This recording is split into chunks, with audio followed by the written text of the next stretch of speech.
All in Sports Network. We love sports. It is Friday, November 1st. I almost said October there, Jake. And this is your daily fix for all things Texas Longhorns, all in horns, right here, brought to you by Rogue Sports Network. I'm Tanner Carlson, along with Jake Jimerson. We release these episodes Monday through Friday, dropping at noon on YouTube, and we're all podcasts can be listened to, whether that is Spotify or whatever your vice is. And today's episode, we have a very, very special guest for you today. We're very excited to introduce him and get this show on the road. But Jake, this weekend, Texas obviously on a bye week. So our Saturday schedule, we won't obviously have an immediate reaction show that is coming after the Texas Longhorn game. We were going to aim around the evening time slot. We might go after the A&M South Carolina game so we can kind of talk a little bit about the SEC standings and kind of get some things underway that way so we have something to talk about. So we'll figure that out and we'll let you guys know about that. But Jake, what are you looking forward to this weekend? You know, I'm kind of looking forward to watching some Longhorns in the NFL. I haven't been watching as much NFL as I normally watch. I've still been watching it, but with us being so focused on the Longhorns this year, I'm excited to see a Bijan go up against the Cowboys this weekend. Jonathan Brooks might be making his debut for the Panthers. And so kind of, you know, we talked about Longhorns around the NFL earlier this week. So that's going to be one of the things I kind of focus on this weekend is getting to watch some of these Longhorns play that I haven't got to see play too much so far on Sunday. And there is a possibility maybe Jonathan Brooks suits up for Carolina. That's kind of up in the air. And obviously, as us being Cowboys fans, we are more so looking forward to watching Bijan run all over our own defense and maybe Overshown, you know, making a few stops here and there. So, but without further ado, let's go ahead and introduce our very special guest today. Today we have Mike Hardball Hardge from 1300. The Zone. He is the morning kickoff host with WWE Hall of Famer Mark Henry, and he hosts the Hard Knocks Live on AM 1300, The Zone in Austin on iHeartRadio, ESPN. Also, former professional baseball player. Ladies and gentlemen, we welcome to the show Mike Hardge. Welcome, and thank you so much for joining us today, man. I appreciate you guys having me on. It's a lot of fun. Anytime we get a chance to talk some horns, and I see his horns every day, that's exactly what I do too. I talk about the horns every day. Hey, it's easy too nowadays. It feels like, you know, I mean, with the amount of things going on and the big news and being one of the top teams in the country in football, volleyball dominating the way they are, and then the slosh news and baseball. Then you got basketball season right around the corner. The Longhorn Nation is in no shortage of news supplies these days right now.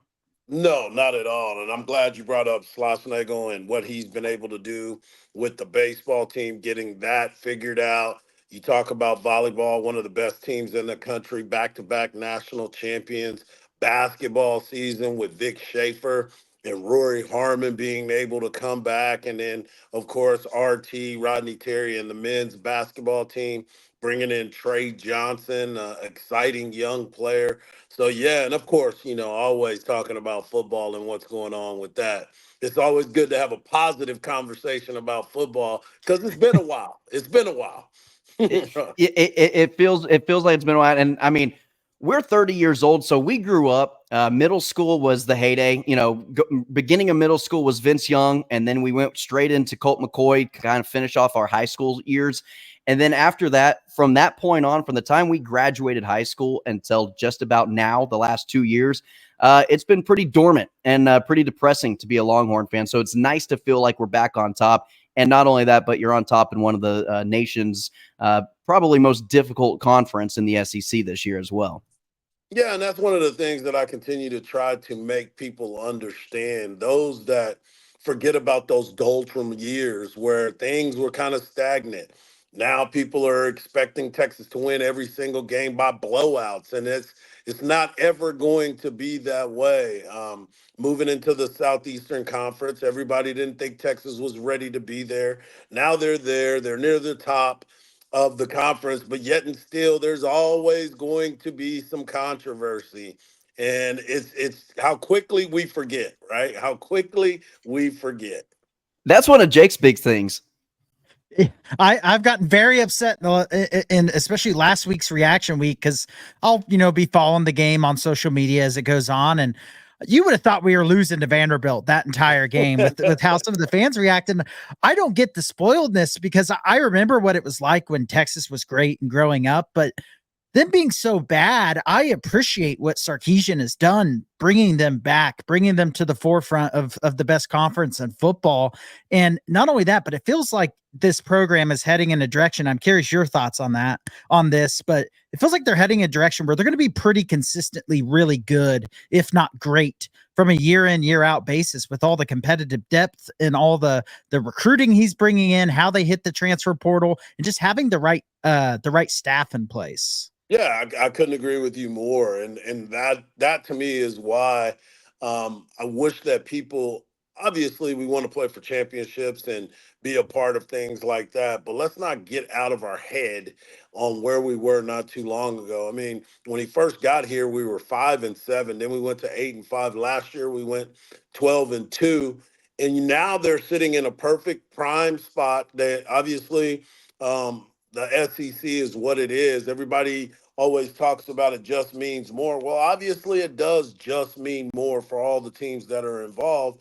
But to your point at the very beginning of the spoiledness, it's like, guys, y'all are screaming at them because they lost one game and games are tough. Don't forget, Vanderbilt is was the number 25 ranked team in the nation, beat Alabama, and they were there for the fight. I mean, it was a home game, but yet there were a lot of Texas Longhorn fans that were there.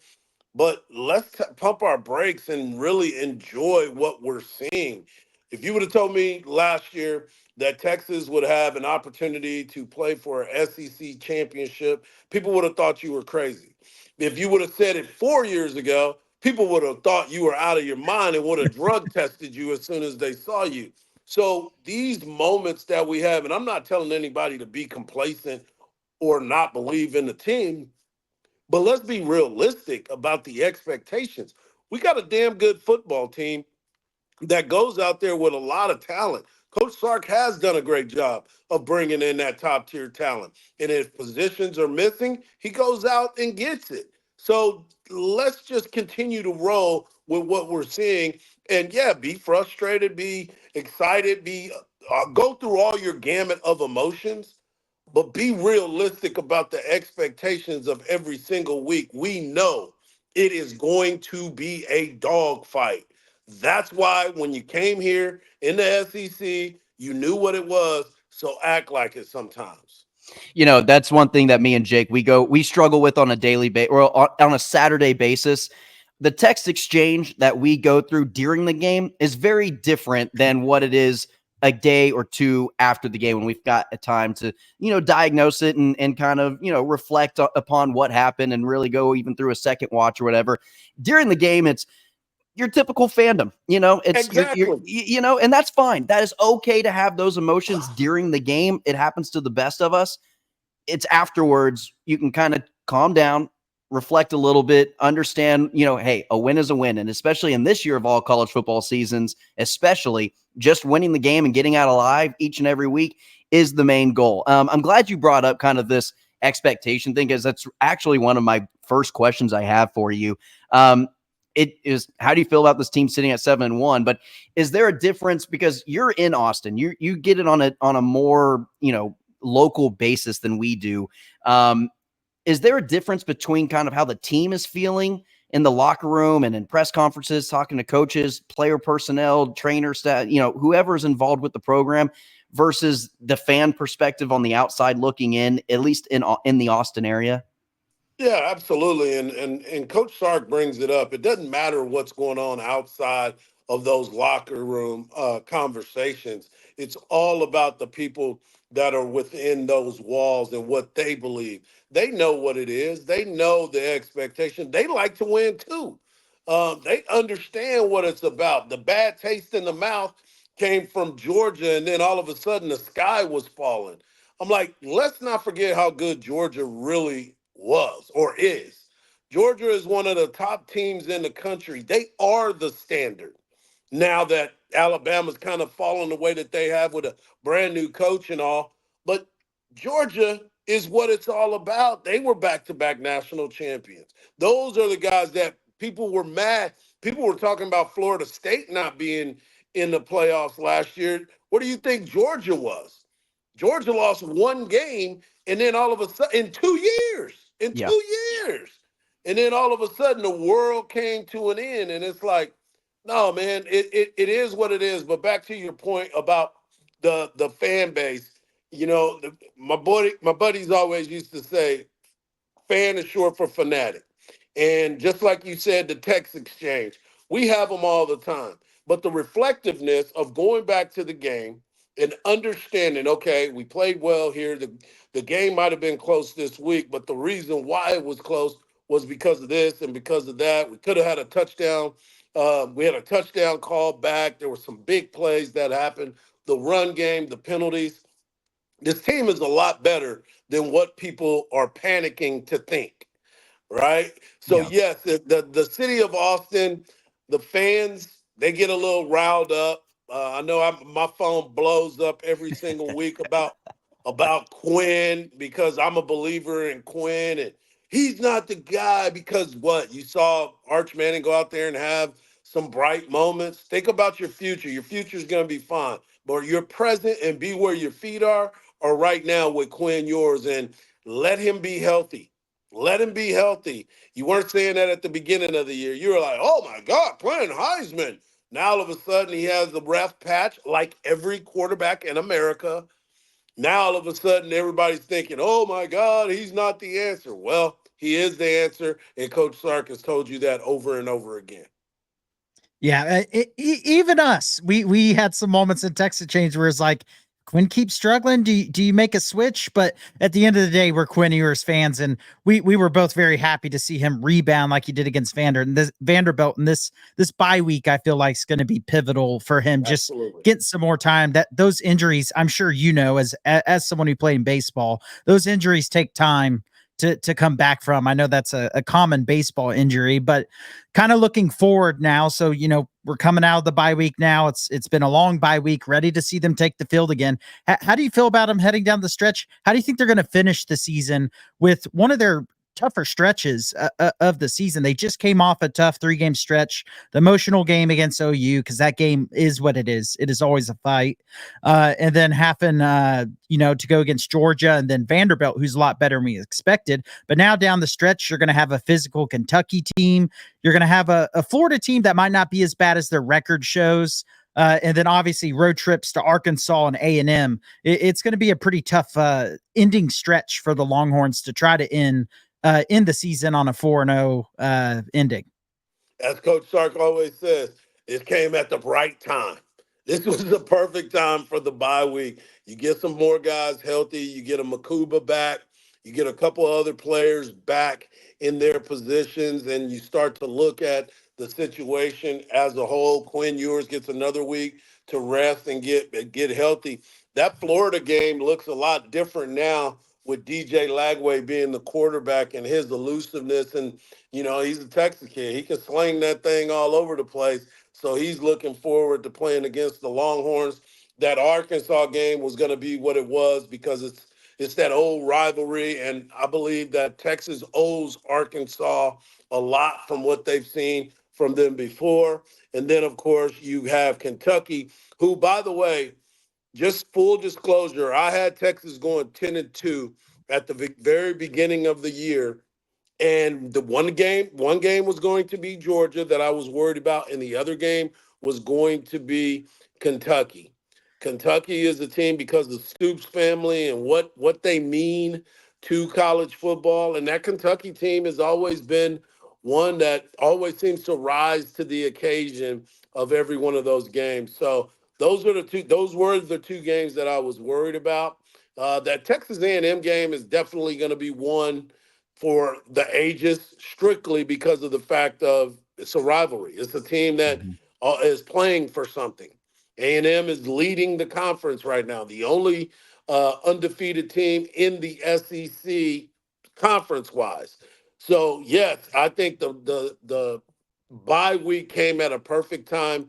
and it is the most important part of this season. Guys got to get better and get ready for this home stretch.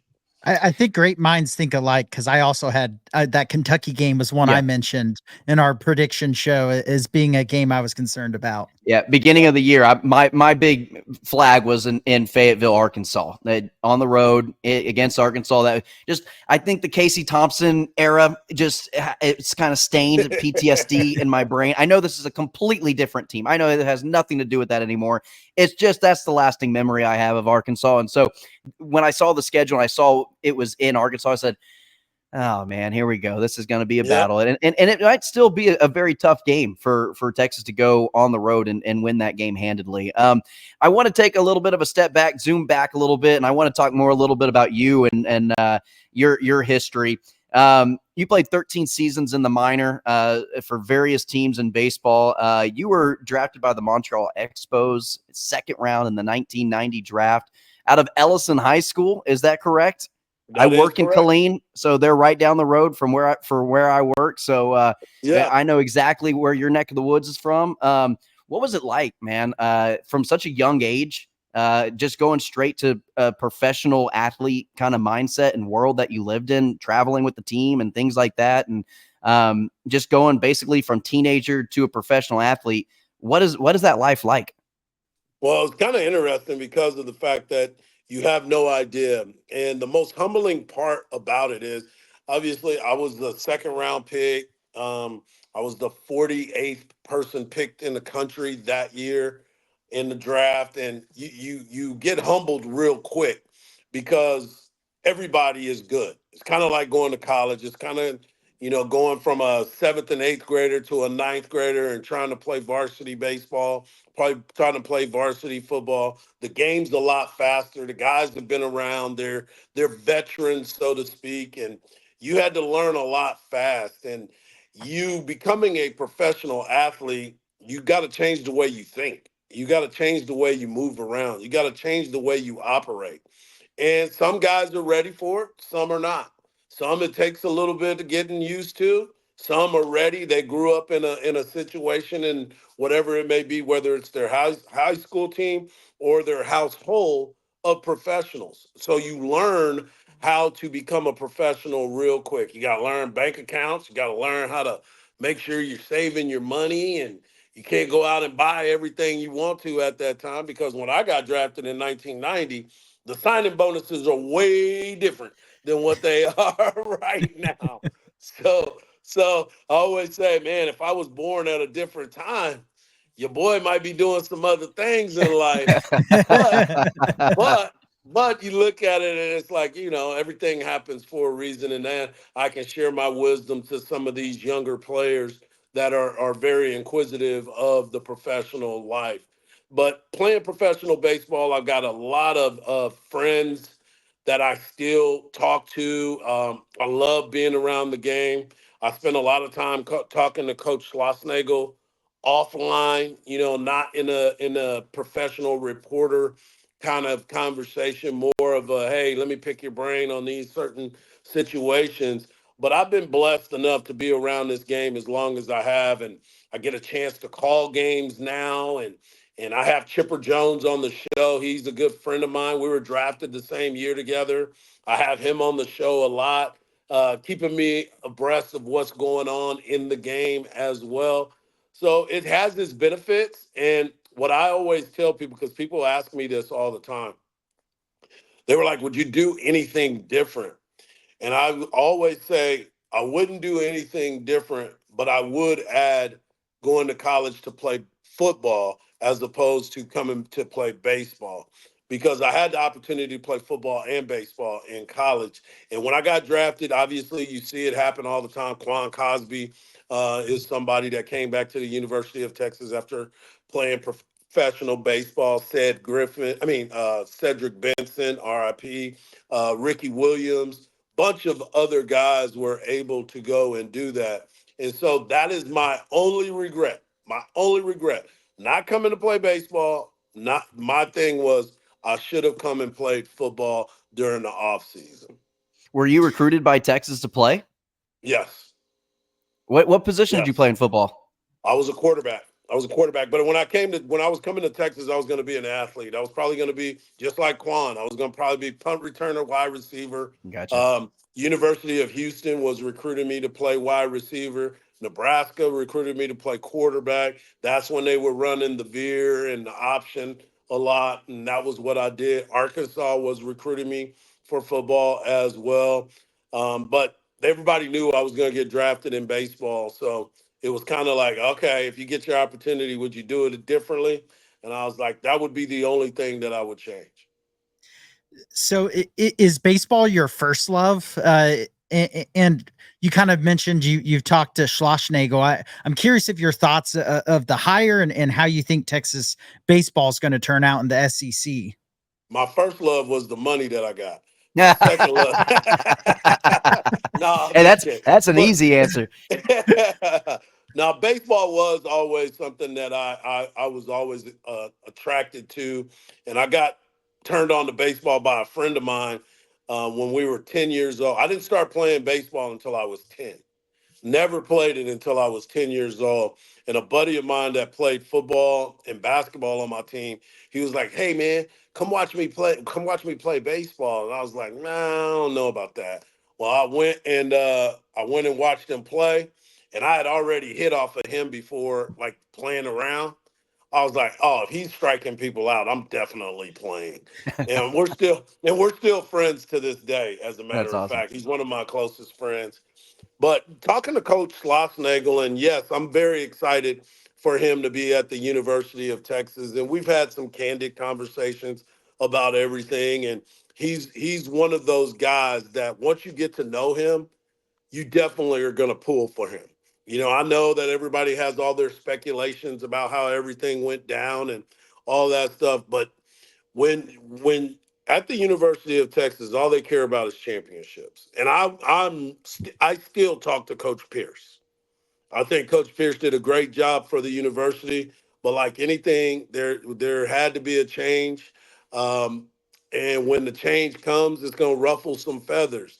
It just so happened that CDC, Chris Del Conte, went and got one of his best friends to come and coach at the University of Texas. And I think if CDC would have been at University of Maine. I think Coach Schlossnagle would have looked at going to the University of Maine Hmm. because he wanted to work with his friend, because he believes in his friend. And there's nothing wrong with that, especially at this elite level in which people are operating. He's going to have this program ready to go. He's done some great things in the transfer portal. He's done some great things on the recruiting level. He's convinced a lot of guys that to stay at the University of Texas. Some of the big name guys, some of the guys that Texas needs to succeed at this university. And I think we're in for a very, very fun year of Texas baseball. Just real quick, I want to get your opinion on what happened in the World Series a couple nights ago with the fan interaction with Mookie Betts. Okay, so me personally, I'm not like diehard baseball. I just watch for the chaos and the fun of it. All right, and so that was one of the more So that fun, was perfect chaotic. for you. That That was was perfect perfect for for you. me. It was, and I think that guy should never have to buy a beer in a New York pub ever in his entire life, especially if the Yankees come back and win this thing. I think he's going to be treated like a Connor Stallions in Michigan. I mean, he's just going to be popular wherever he goes. From a player's perspective, which I do not have and didn't even come close to it. The closest I got to hitting a home run was in my backyard playing wiffle ball. Right. What is your opinion on taking Mookie Betts' side of things and just fans being that close, being that involved in the game, having an effect in that big of a moment, in that big of a game? This is a podcast, right? Yeah, you say Yeah. whatever you need to say. I would have dropped his ass. Because not because he interfered, it was everything that went along with it. That was the thing that drove me nuts. It's like, I get it. If I would have came all the way into the stands or something like that, I understand. If you're a Yankee fan, don't touch me, but I understand you trying to be, disruptive or whatever. But he reached in there, grabbed his arm, tried to take the ball out like it was going to be overruled. And then his buddy is sitting there with the other arm like he's trying to take Mookie's watch. Like Yeah, Mookie was getting robbed, literally. The grabbing of the player was like, okay, you're taking it a step too far. That we don't grab people, but yeah, I did think the prying open the glove I thought was hilarious. Yeah, trying to pry open the glove, grabbing his arm. And I don't know if you went back and saw some of the steal shots and some of the pictures. There was a guy wearing an Evo shield in the outfield too, like the sliding glove. Like he had one of them sliding oven mitts in right field. Don't be that guy. Don't be that guy. Go and have a beer. Go and have some fun. But come on, man. Don't be the reason. Bartman was getting death threats. Yeah. And the ball was all the way in the stands. Like, yeah, he didn't really even interfere with the yeah. You're talking about buying him beers. We live in a different world. We live in a different world too. Did you ever experience anything like that when you were playing, or see anything like that during your time playing? Not to that extreme, because okay, let me take it back. There was one situation, but it was in the middle of a brawl. So we were in the middle of a brawl against the Mets. We were in Binghamton, New York. I was in Harrisburg, Pennsylvania. It was Mets and Expos organizations. We hated each other. We saw each other all the time. We were always in the same leagues growing up. So if you were in Florida State League, Midwest League, you got to play against the Mets all the time. Spring training, we saw each other throughout our rise in our organizations. And we knew that when we saw each other this time, that there was probably going to be a fight. Well, there was a fight. There was a play at the plate. Somebody got hit pretty hard. The next time up, somebody got drilled, and then it started scrapping at home plate. Well, then it got all the way pushed up against the wall, like behind home plate, the backstop. And so everybody's swinging, everybody's hitting, and all of a sudden, fans were trying to poke through the fence. They were throwing beer. They were throwing beer all over. You better not go out downtown tonight. You better not go out downtown tonight. Big old scrap. And the thing about it is, yes, between the lines, we're all trying to bury each other. But after the game, it's like, what up, man? What's happening? Where's the spots at in town? You know, it's just like, it's just one of those moments, because we knew we were going to see each other. It had happened on the field, that you left it on the field. But it sometimes there are some guys that you're like, man, if I see him, it's on sight. Yeah. See, I'm a firm believer that a lot of sports should go the hockey route and just take care of it on the field. And then you get your penalty. You got to sit out for 10 minutes, however long, whatever, however each sport wants to penalize those players for doing it.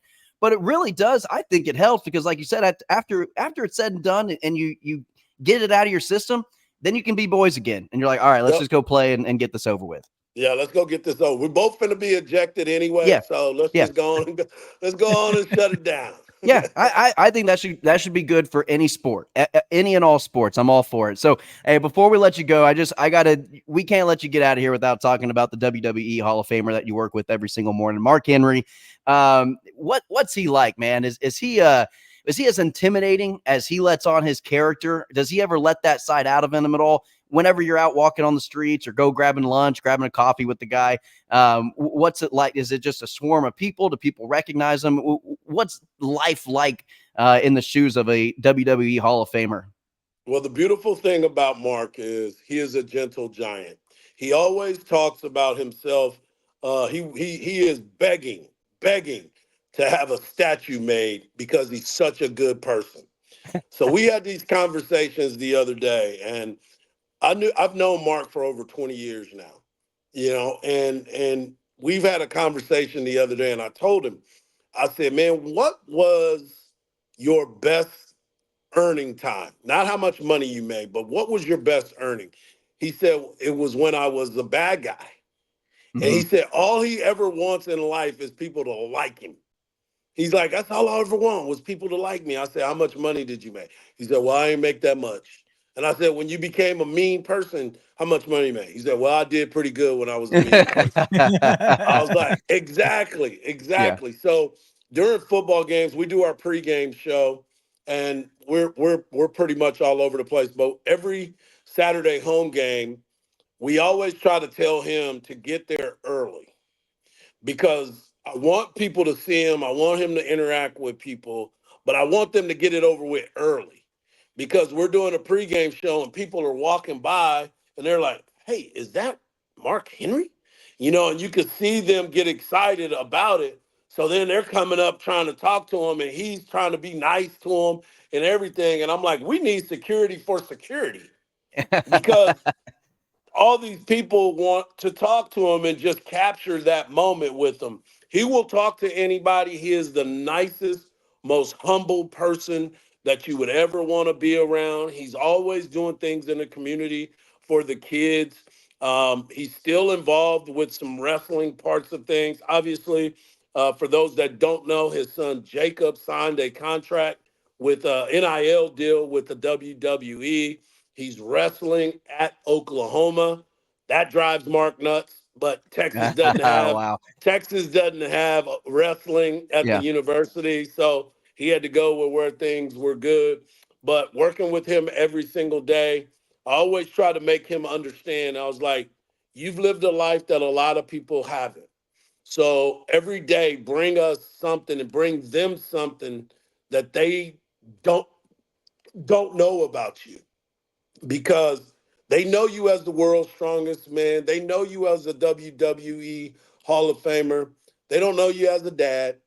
They don't know you as a husband. They just know that that's Mark Henry. So tell people some things that you've done every single day. Equate everything that we encompass in our show. Bring it back to the WWE portion of your life. You're Olympic. He's an Olympian. He's done so Mhm. many things in life that, I mean, we ain't lazy, but we ain't strong. Yeah, you know.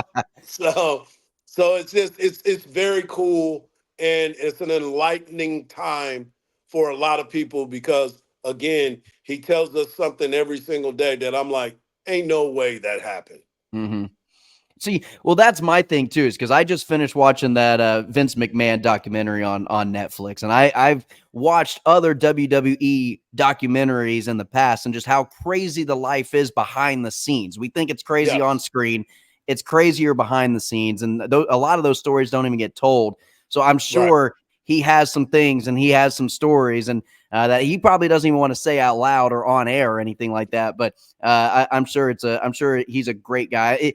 That's what's crazy to me, is that the world behind the scenes is always so insane. But then you get guys like John Cena and you get guys like The Rock and you get all these guys who are just so charitable and nice. Yep. And you're just like, where does this come from? So he seems like he Right. fits right in. Yeah. Yeah. Yeah, he's perfect for that. Yeah. Quick story he told one time is he and The Rock, he calls him Dwayne. He and The Rock, they lived together in Memphis. They were training together. They were travel buddies. They were roommates. And he always talked about how whenever they were at that time, that worst time in their lives, they would look at each other and be like, "We gonna make it. We gonna make it. Trust me." And he's always envisioning things. He's always putting positivity out in the universe, and he believes in it. He believes in that power of positivity, and he shares it every single day. That's awesome. And yeah, we'll let you get out of here. I know we're running a little bit over time, but I just wanted to thank you again for coming on and sharing some stories with us and talking Longhorn sports and talking about your career. It's been a blast, man. I appreciate it. And I'll hop on with you guys again. I know that football season is not done yet, but we're getting close to the end. And obviously, basketball is right around the corner. So anytime you guys need me, just let me know. All right, man. Thank We'll you. shoot you a quick text, and we appreciate you coming on, man. That is Mike Hardge. Everybody, tell everybody what you guys are doing at 1300. Yeah, you can check us out every morning, 7 to 9 a.m. on AM 1300, The Zone. You can just, if you are out of the area and you want to just pull up the iHeart Radio app, All you got to do is go there, download our station, and pop it on and set the timer. We're doing a lot of things in the community. We've got so many activations that are going on. Make sure you follow us on social media, The Morning Kickoff, and of course, Hardball Hardge. And you can follow Mark Henry at the Mark Henry as well. All right, man. Well, thanks a lot. We appreciate your time. And yes, we will take you up on that offer on getting you back on here anytime. Appreciate it, guys. Hook 'em. Welcome. That is Mike Hardball Hardge. And Jake, what a great show that was. That was a great interview. Had a lot of fun talking with him and a lot of fun insight as well. Yeah, talk about an infectious personality. That was a really fun time, and getting to hear him tell some stories and talking to him about the events in the World Series. I hope the audience enjoys it as much as I think both you and I just did. Absolutely. Well, Jake, that's going to do it for our show today. We hope everybody had a great time listening to Mike, and we will have him on again. We're going to have some recurring guests as well throughout the bye week. We know that it's at the end of the week now. This is Friday's episode. We're hoping before the Florida game, we can get a couple more guys on the show to help time pass by while we prepare for the Florida Gators coming up, not this Saturday, but the following Saturday. For Jake Jimerson, I'm Tanner Carlson. Again, follow us on X, follow us on Facebook, Instagram. We have all the things there. We post daily, and we will have your daily fix for all things Texas Longhorns Tuesday through Friday. These episodes drop at noon on YouTube and where all podcasts can be heard. We appreciate you listening. Again, we are over 500 subscribers, and that's because of all your support. You keep supporting. We keep giving you content like we did today with Mike Hardge.